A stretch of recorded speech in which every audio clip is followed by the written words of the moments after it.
Alexander Mandic foi um sócio fundador do IG, um provedor de internet lançado no ano 2000 e que rompeu barreiras na história da internet brasileira, porque obrigou provedores de acesso que existiam na época a repensarem, a modificarem os seus negócios. Mandic, o IG foi um ponto de curvatura, né? Um ponto de inflexão na história da internet, pelo menos do ponto de vista dos provedores. O que foi vislumbrado na época? Por que oferecer internet grátis? Bom, o que acontece? A internet grátis ela só funcionaria se tivesse muitos usuários. Um provedor com 1.000 usuários, 10.000 usuários, não funciona isso daí. Tá? E só para você ter ideia, quando lançamos, no dia 9 de janeiro do ano 2000, lançamos o IG, nós tivemos 30 mil cadastramentos num só dia. Chegamos no fim do mês com 800 mil usuários. Aí com 800 mil usuários, aí você consegue ganhar dinheiro, tá? Porque você tinha a tarifa de interconexão, você tem mídia, você pode fazer o teu jornalismo, quer dizer, vai crescendo nesse sentido aí, né? Então ele foi idealizado para ser grande, o IG pequeno não funciona. Por isso que foi feita, na época, uma campanha muito forte para engajar as pessoas, né? Como você avalia o impacto da entrada dele no mercado? Você acha que chamou também mais gente para virar internauta? Não, isso sem dúvida, o IG foi um marco, quer dizer, foi bom para o Brasil, que deu a possibilidade da população entrar na internet, né? Como você sabe, a internet era cara aqui no Brasil, e é cara ainda, mas não dava possibilidade das pessoas de menos poder aquisitivo entrar na internet. A partir disso, sim. E sabe que é uma população com informação, uma população que sabe mais e vale mais para o país. Então o país cresceu com o IG. Eu conversei com alguns provedores, né, nessa série de reportagens que a Abranet está fazendo, e uma das dificuldades apontadas por ele, e aí eu também gostaria de retomar o assunto que, alguns anos antes, você já havia criado a Mandic Internet, era conseguir linha telefônica, você tinha uma série de desafios para você colocar a operação de provedor de internet para valer. Isso ocorreu também com o IG? Como foi preciso montar a operação? Não, o IG já era uma outra realidade melhor. Quando nós começamos, quando comecei a operar com o Mandic BBS lá atrás, era no ano de 1990, onde uma linha telefônica custava $4.000, era patrimônio, você tinha que colocar ele no imposto de renda. Tá? Em 95 esse negócio começou a melhorar um pouquinho.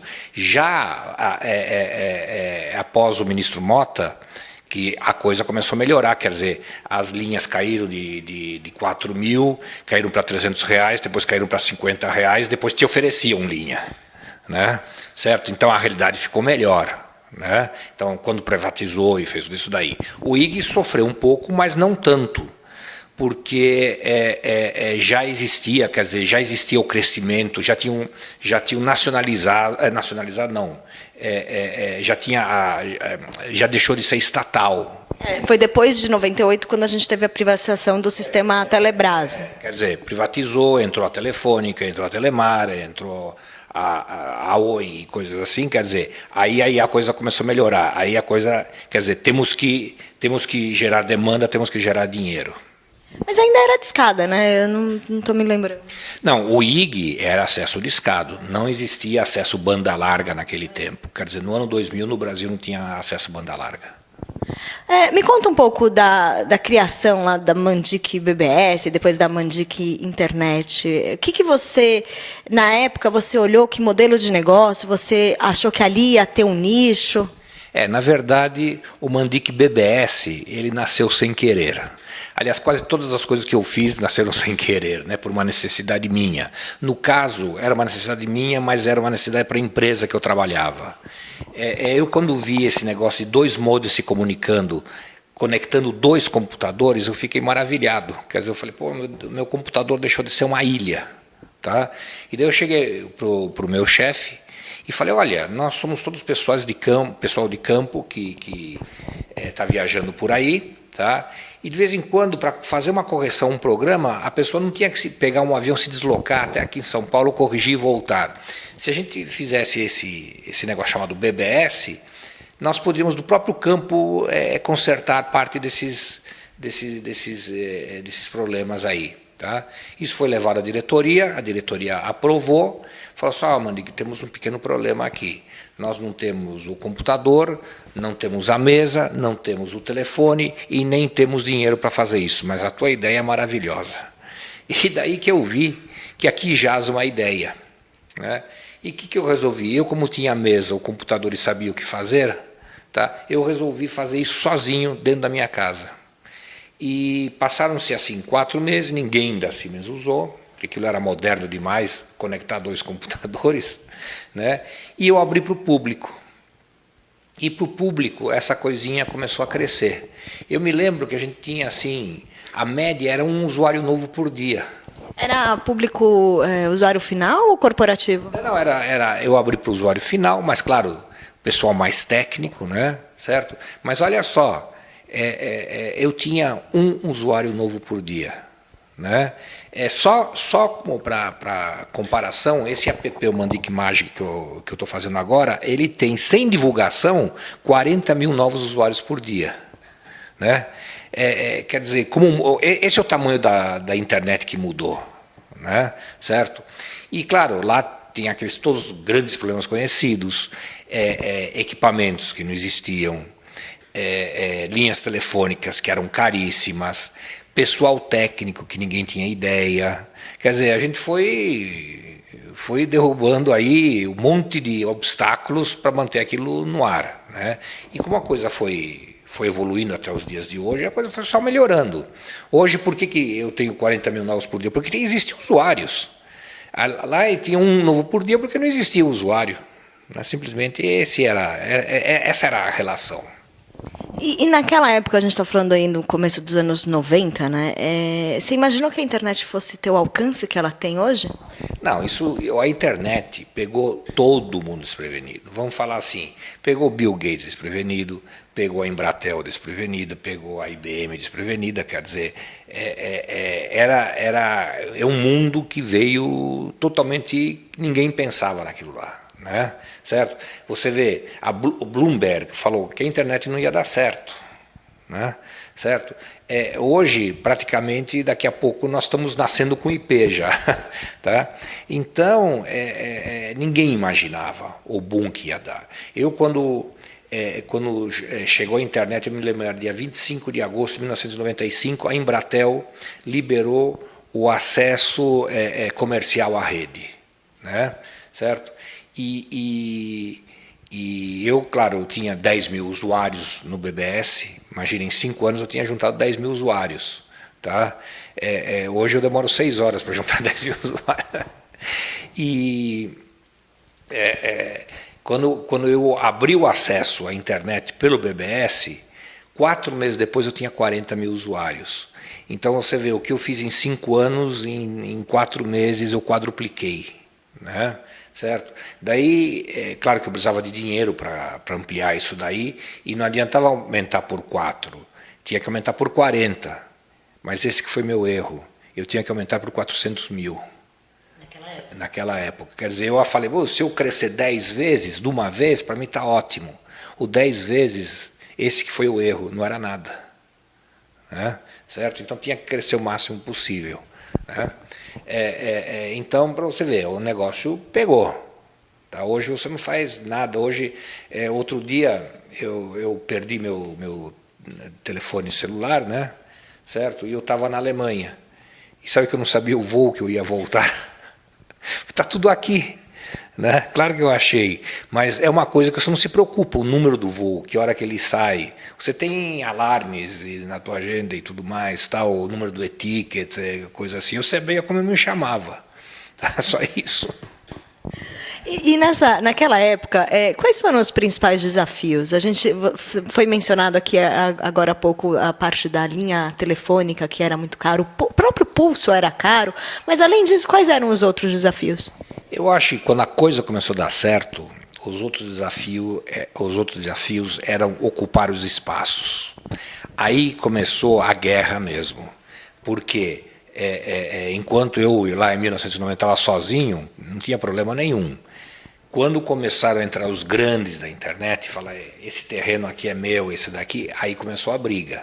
Estou vendo o lado empresário da coisa. Os grandes, você diz as operadoras, quando elas começaram a entrar? Começou a entrar o UOL, a Globo, o Bradesco naquela época, que queria não sei o quê, o IG, todo mundo querendo ocupar, dá licença que esse espaço é meu.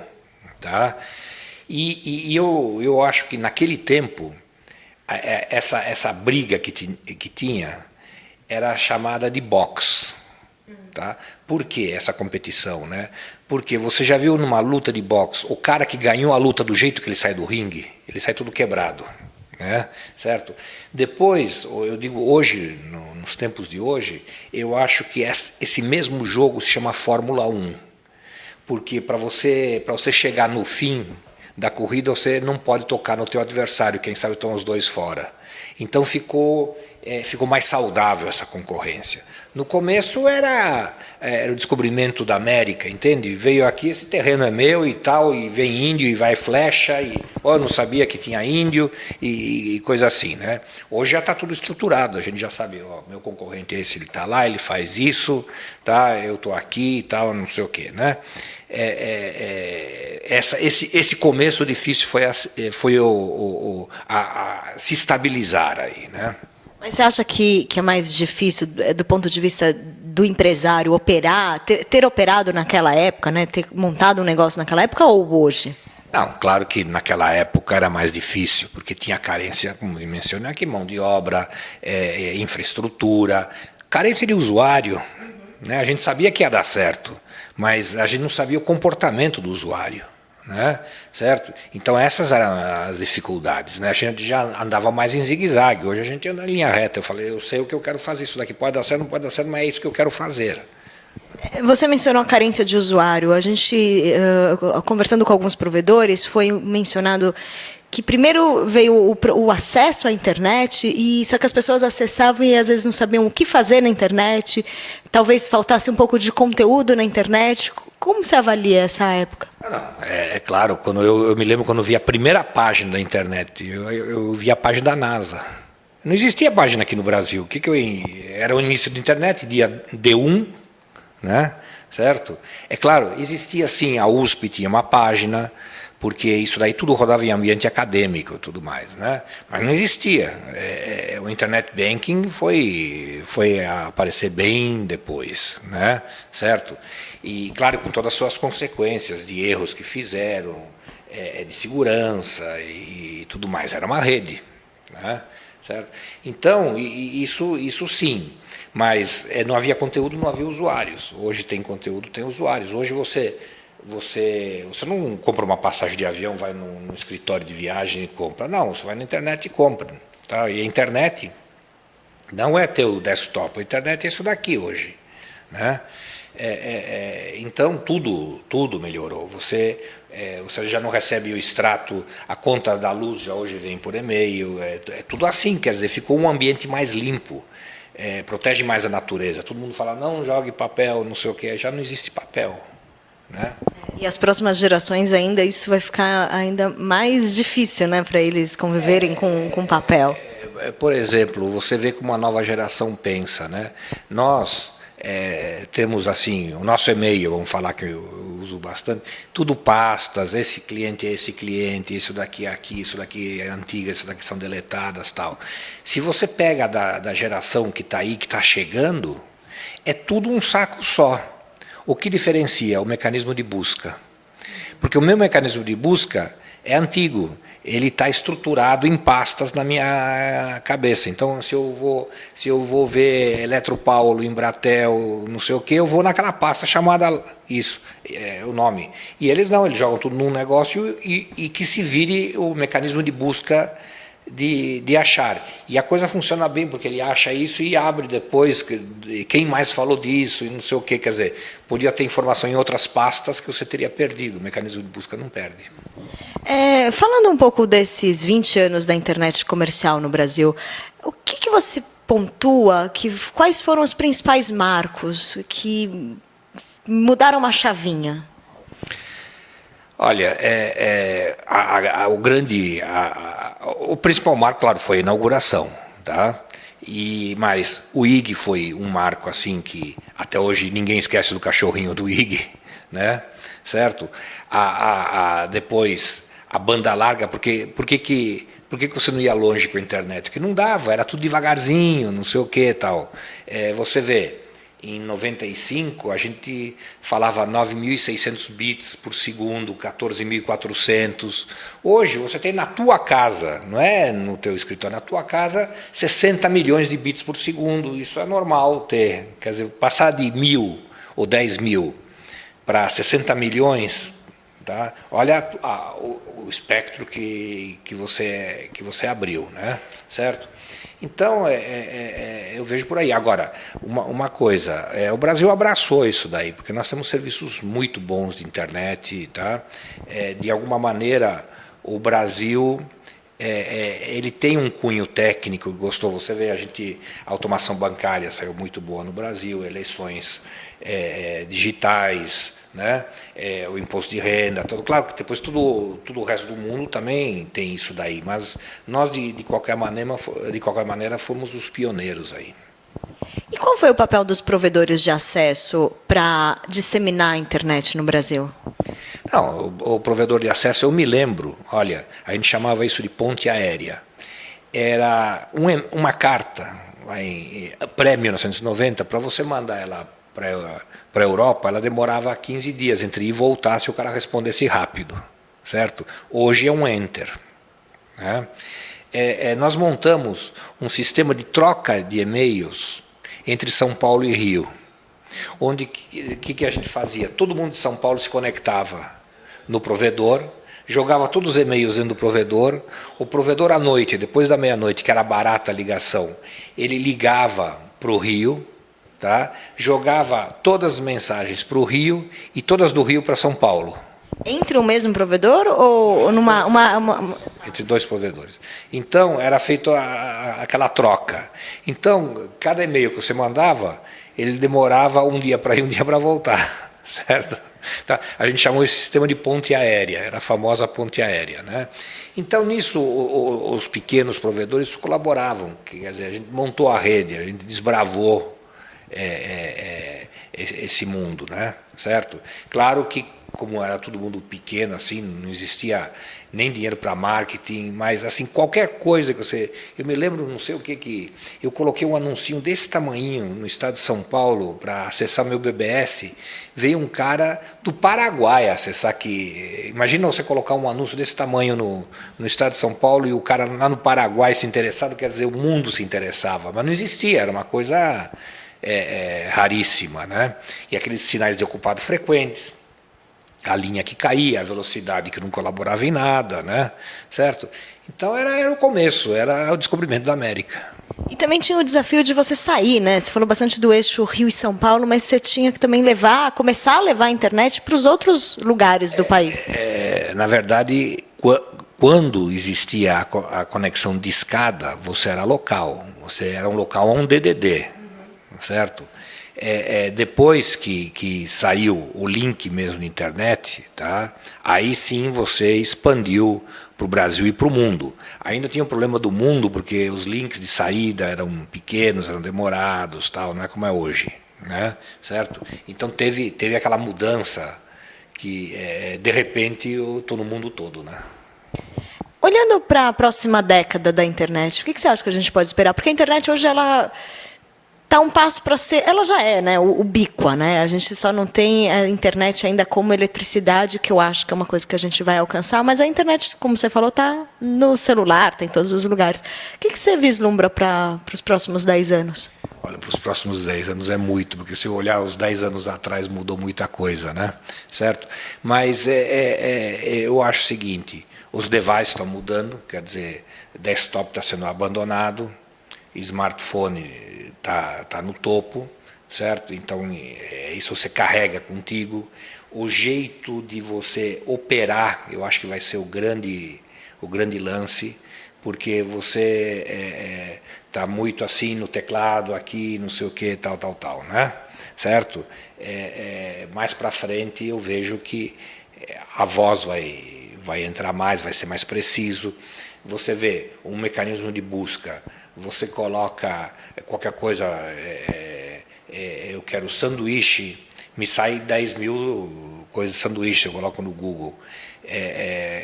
Vão aperfeiçoar isso que vai sair só um resultado e aquele que você quer. Entende? Então, os mecanismos de busca, como eu mencionei aqui, que a turma joga num saco só e depois... Isso vai ser vai ser bem mais preciso. Né? Certo? E o ar que está aí, nós necessitamos de velocidade, porque imagina quanto outro dia eu vi um número. A Apple vende 44 mil iPhones por hora no mundo. Tá? Tudo isso daí está entrando para as infovias. É a mesma coisa que o mundo ou cidades que está entrando tantos carros por dia no asfalto. Tá? Se você não criar caminhos melhores, quer dizer, mais rápidos, para tudo. Né? E aí você está falando desde melhorar a tecnologia até construir mais infraestrutura? Não, as velocidades vão ter que ir aumentando, né? Certo? Hoje você vê, o telefone você usa pouco para falar. Mais dados, você usa dados no telefone hoje, né? Certo? Então, essa coisa de como minimizar os dados é uma coisa, tá? Como buscar a informação certa é outra, e como eu me conectar com qualidade, tá? É um outro campo, mas faz parte do jogo. E tudo isso vai impactar diretamente nas empresas que trabalham com a internet, tanto dos provedores quanto de acesso, provedores de conteúdo, infraestrutura. Como você imagina que as empresas vão se manter e ganhar dinheiro e continuar rentáveis com tantos desafios? Bom, o mercado muda, né, certo? O design que você fazia para um outdoor é diferente de um design que você vai fazer para o smartphone, tá? Mas é design. Você tem que se adaptar. Você vê já na internet, eu acho que o HTTP, a URL está morrendo. A turma já não... visite meu site www, tal. Já esse negócio está... Eu tenho que decorar o www. Tá? Hoje, todo mundo corre para o app. Porque você vê a figurinha e você clica, você não sabe nem como se chama. Tá? Então você tem que fazer uma figurinha que seja a tua marca. Você não pode mudar a figurinha toda hora. Ou sim, não sei como vai ser no futuro. Tá? Então, você vê, né? A morte do HTTP e a vida do app. Daqui a alguns anos, eu não sei, vai ter a morte do app e vai vir uma outra coisa por aí que a gente não sabe. E aí isso também impactando nos próprios aparelhos, né? Não, nos aparelhos, você vê.